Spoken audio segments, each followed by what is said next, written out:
কার দেশের সঙ্গে কার ঝগড়া সেটা আমার দেখার দরকার নেই। উন্নয়নে যারা সহযোগিতা করবে আমি তাদেরকে নিয়ে চলবো বলে মন্তব্য করেছেন প্রধানমন্ত্রী শেখ হাসিনা। রোববার আমার চোখে বঙ্গবন্ধু শীর্ষক 1 মিনিট ব্যাপী ভিডিও চিত্র প্রতিযোগিতায় নির্বাচিতদের সম্মাননা, ক্রেস্ট ও আর্থিক পুরস্কার প্রদান অনুষ্ঠানে যোগ দিয়ে তিনি এসব কথা বলেন। শেখ হাসিনা বলেন, আর আমরা সবসময় শান্তি চাই, আমরা যুদ্ধ চাই না, সকলের সাথে বন্ধুত্ব চাই এবং সেই বন্ধুত্ব রেখেই কিন্তু আমি এগিয়ে যাচ্ছি। সবাইকে সজাগ থাকার আহ্বান জানিয়ে প্রধানমন্ত্রী বলেন, আমি মনে করি আর এই বাংলাদেশকে কেউ পিছনে টানতে পারবে না।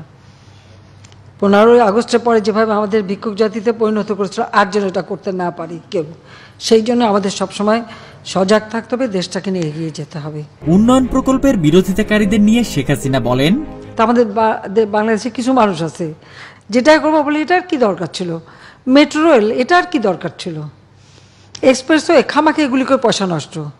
তো এরকম ধরনের মানুষ কিন্তু নেতিবাচক মনোভাব নিয়েই তারা চলে। তারা সব কিছু আবার যখন তৈরি করি তখন দেখি খুব ভালো করে সেগুলো আবার খুব মজা করে আবার ব্যবহার করে, এটাও আবার আমি দেখি।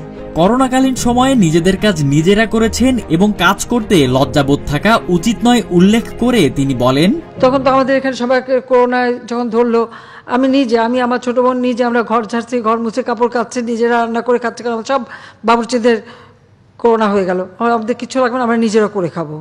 আমরা কিন্তু নিজেরা করেছি, আমাদের কখনো কাজ করতে আমরা কখনো লজ্জাবোধ করি না। এ সময় আবেগে আপ্লুত হয়ে প্রধানমন্ত্রী বলেন, কারণ তোমরা ইতিহাসটাকে যেভাবে তুলে ধরেছো, আমি সত্যি আমার চোখের পানি রাখতে পারিনি।